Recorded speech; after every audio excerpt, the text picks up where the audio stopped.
কুকুরের মুখ থেকে বাঘের মুখে পড়েছি। সিন্দাবাদের বুড়ো আমাদের ঘাড়ে চেপে বসেছে। কোনো পত্রপত্রিকায়, ইলেকট্রনিক মিডিয়া, কোনো মিডিয়াতে সরকারের বিরুদ্ধে কোনো কথা নাই, সরকারের সমালোচনা নাই। মিডিয়ার আজকে স্বাধীনতা নাই। আওয়ামী লীগের সময় স্বাধীনতা ছিল না, আজকেও স্বাধীনতা নাই। আগে আমরা ছিলাম কুকুরের মুখে ছিলাম আমরা আগে, এখন ভাই বাঘের মুখে পড়েছি। এই কথাটা আপনাদেরকে অনুধাবন করতে হবে। কুকুরের মুখ থেকে বাঘের মুখে পড়েছি।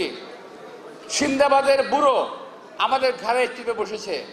ঘাড় থেকে আর নামতে চান না, ওনাকে ঘাড় থেকে ঝাঁকে দিয়ে নামাতে হবে। আমাদের নির্বাচন হাসিল করতে হবে, আদায় করে নিতে হবে।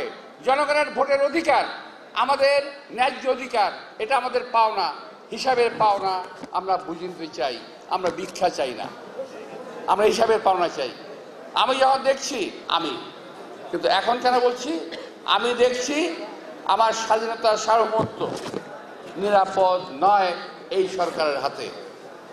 অন্তর্বর্তীকালীন সরকার, নির্বাচন দেওয়া সরকার, দেশের কোন নীতি নির্ধারণী বিষয়ে সিদ্ধান্ত নেওয়ার অধিকার তাদের নাই। আমি আবারও বলছি, এই সিদ্ধান্ত নেওয়ার মালিক আপনারা নন। এই সমস্ত অপকর্ম যদি করতে চান তাহলে কিন্তু এর পরিণতি ভয়াবহ হওয়ার সম্ভাবনা আছে। আওয়ামী লীগ চলে গেছে, দেশে উন্নয়ন হবে এটি স্বাভাবিক, বরং এখন চুরি হচ্ছে। আপনাদের উপদেষ্টাদের অনেকেরই বাচ্চা যারা ব্যবসা শুরু করছে, ঘুষ খাওয়া শুরু করছে।